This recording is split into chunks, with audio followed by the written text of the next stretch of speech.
할렐루야. 마음과 뜻을 다하여 우리 하나님을 사모하고 찬양하며 예배하며 기도하며 나아갑시다. 주의 말씀에 순종함이 또한 주의 말씀으로 돌이킴이 복된 것입니다. 오늘도 그 은혜와 역사가 일어날 것입니다. 11월 20일 수요일 아침 예배 성삼위 하나님께 올려드립니다. 오늘 하나님의 말씀은 사무엘상 12장 19절부터 25절까지입니다. 사무엘상 12장 19절부터 25절까지입니다.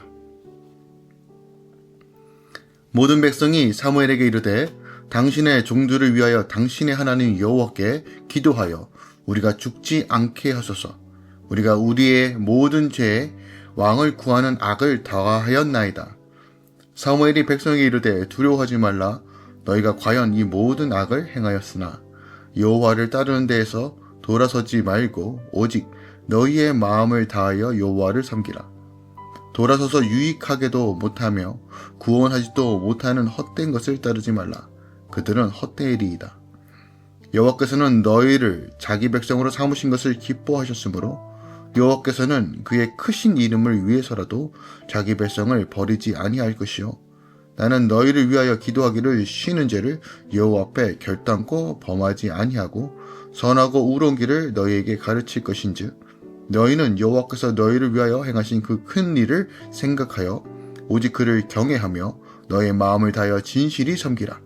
만일 너희가 여전히 악을 행하면 너희와 너희 왕이 다 멸망하리라. 아멘. 하나님의 말씀입니다. 이스라엘 백성은 자신들의 모든 죄에 왕을 구하는 악을 더해 죽게 되지 않을까 두려워하죠. 이에 사무엘은 그들에게 두려워하지 말라라고 말하며 오직 마음을 다해 여호와를 섬기고 헛된 것을 따르지 말라라고 다시 한번 강력하게 권면합니다. 하나님은 자기 백성을 끝까지 포기하지 않는 분이라는 것을 우리에게 보여주고 있죠. 오늘 본문은 바로 사무엘이 백성들을 향하여 책망과 경고, 그리고 그 경고를 통해서 다시 한번 그의 백성들이, 하나님의 백성들이 회개하고 돌이키는 장면들, 그 장면 가운데 다음에는 다시 순종을 촉구하는 내용이 담겨져 있습니다. 먼저 19절은 사무엘의 책망을 듣고 여호와의 진노의 징조를 본 백성들이 왕을 구한 자신들의 잘못을 뉘우치며 회개하고 있죠. 또한 20절부터 25절까지는 사무엘이 회개하는 백성들을 위로하며 오직 여호와만 섬길 것을, 또한 순종할 것을 다시 한번 강조하고 있죠. 자, 오늘 본문 말씀 우리가 더 깊이 묵상해야 될 것은 바로 19절입니다. 사무엘의 책망과 그 놀라운 하나님의 기적과 이적, 우레와 그 빛 속에서 다시 한번 이스라엘 백성들이 자신들이 무슨 잘못을 저지르는지 깨닫게 되죠.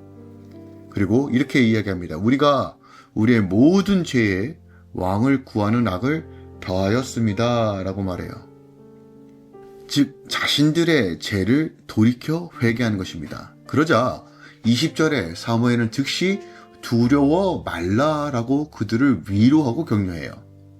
이것은 그들의 진정한 왕이신 하나님을 버리고 자신들의 세속적인 욕망을 채워줄 인간의 왕을 구하는 잘못된 그 죄를 범하였음에도 불구하고 이스라엘 백성들이 죄를 돌이켜 하나님께 긍휼과 용서를 구하였을 때 하나님께서 다시 한번 그들에게 어떤 위로와 은혜를 주시는지를 보여줘요. 하나님의 용서는 즉각적으로 이루어지고 또한 그들이 다시 한번 회개할 수 있는 은혜와 또한 앞으로 어떻게 살아야 될지를 가르쳐 주신다는 거예요. 그러므로 우리가 범죄였을 때 즉각적으로 빨리 회개하여 하나님과 바른 관계 안에 들어가는 것이 얼마나 중요한지를 보여줍니다. 우리의 모든 시작은 회개로부터 시작돼야 되고 늘 회개하면서 죄의 문제를 해결할 때만이 우리 안에 안식과 삶의 방식들이 새겨진다는 것을 오늘 본문도 우리에게 가르쳐줍니다. 성경의 모든 내용은 동일한 메시지를 전달하고 있어요. 다윗의 예를 들어봅시다. 다윗이 죄를 범한 후에 무엇이라고 고백합니까? 시편 32편 3절에서 4절에 보니까 내가 토설치 아니할 때 종의 씨름함으로 내 뼈가 쇠하였도다.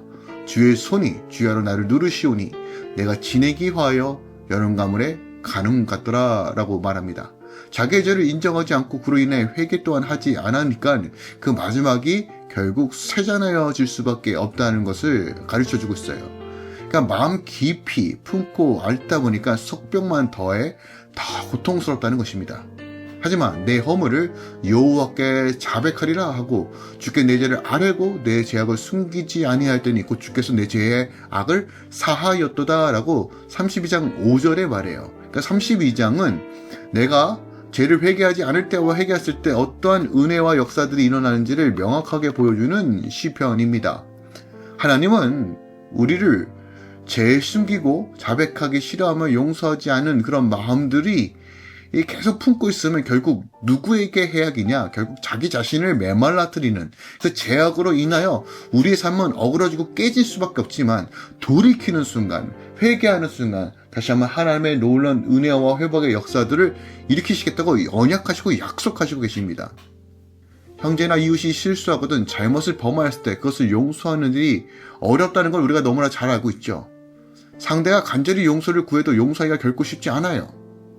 용서한다 할지라도 상당한 기간이 흐르는 것도 사실이죠. 그러나 기억합시다. 우리 하나님은 우리가 죄에서 돌이키는 순간 동에서 설을 먼 것처럼 그렇게 죄를 멀리 하시고 다시 우리 안에 은혜와 회복을 일으키시는, 왜 그렇습니까? 바로 그 십자가를 통해서 죄의 길을 해결하고 하나님의 용서가 이루어진 그 십자가 이미 성취되었고 이루어졌기 때문에, 그 하나님의 비밀과 용서와 성령의 역사가 이루어졌기 때문에 우리가 회개하고 돌이켰을 때 미쁘신 주님께서 우리 죄를 사하시고 모든 불의에서 깨끗하게 하실 것이라고 요한일서 1장 9절에 말하고 있는 것처럼 오늘 우리가 다시 한번 우리 자존심을 내려놓고 우리 수치를 내려놓고 다시 주님께로 돌이키면 되는 것이에요. 돌이키기만 하면 되는 것이에요. 그리고 다시 한번 그 말씀을 붙들고 나아갈 때 하나님의 그 소망과 회복이 우리 삶 가운데 다시 이끌어가는 삶이 시작된다는 것입니다. 하지만 믿음의 길에서 마음을 돌이키면 하나님의 은혜를 잊지만 그렇지 않으면 다시 죄악된 길로 빠질 수밖에 없음을 그것도 20절에 강조하고 있어요. 사무엘은 자기들의 죄악을 회개하는 이스라엘 자손을 향해 두려워하지 말라고 위로한 후에 여호와를 쫓는 데서 마음을 돌이키지 말라고 권면하고 있습니다. 끝까지 마음을 잡으라는 거예요. 끝까지 마음을 잡아 주님을 섬기라는 것이에요. 하지만 오늘 메시지에 너희가 그렇게 하지 않고 헛된 것을 따르면 어떻게 돼요? 너희 왕과 함께 멸망하리라고 다시 한번 경고합니다. 우리가 이것을 늘 기억해야 됩니다. 주님 안에 있을 때는 완전하지만 주님 밖에 있을 때는 모든 것들이 허망한 거예요. 이게 가장 본질적인 것입니다. 다른 곳에서부터 다른 방법으로서 문제를 해결하려고 하지 마십시오. 본질은 하나님과의 관계 회복에서부터 시작되는 것입니다. 세상을 향한 욕심과 욕망들, 끊이지 않는 그 모든 미혹과 내 의로 살아갔던 방식들을 종결하고 비록 내 안에 첩첩이 쌓여있는 문제가 있을지라도 하나님과의 관계, 회복이 먼저고 회개할 때 그 다음에 회복들이 이루어진다는 것이에요. 하나님은 진정하게 우리에게 자유해 주시고 화목하게 원하십니다. 그 시작은 회개입니다. 오늘 아침에 다시 한번 우리가 주님께 돌이키고 주의 은혜를 구하며 다시 한번 회개하며 말씀 붙잡고 나아가는 이 아침 되길 소망합니다. 기도하겠습니다. 사랑하는 주님 감사드립니다. 오직 우리가 마음을 다하여 뜻을 다하여 주님께 돌이켜 주님께 시선을 고정하고 하나님 말씀을 붙잡는 삶으로 인도하소서. 내 안에 수많은 거짓된 것과 타협하는 것들과 이기적인 것들이 깨어지고 다시 한번 하나님으로 인하여 다시 회복되는 놀라운 은혜를 경험케 하여 주시옵소서. 이제는 우리 주 예수 그리스도의 은혜와 우리 하나님 아버지의 놀랍고 지극하신 사랑과 성령 하나님들이 어떤 충만 역사하심이 이제부터 영원까지 함께 계시길 간절히 축원합나이다. 아멘.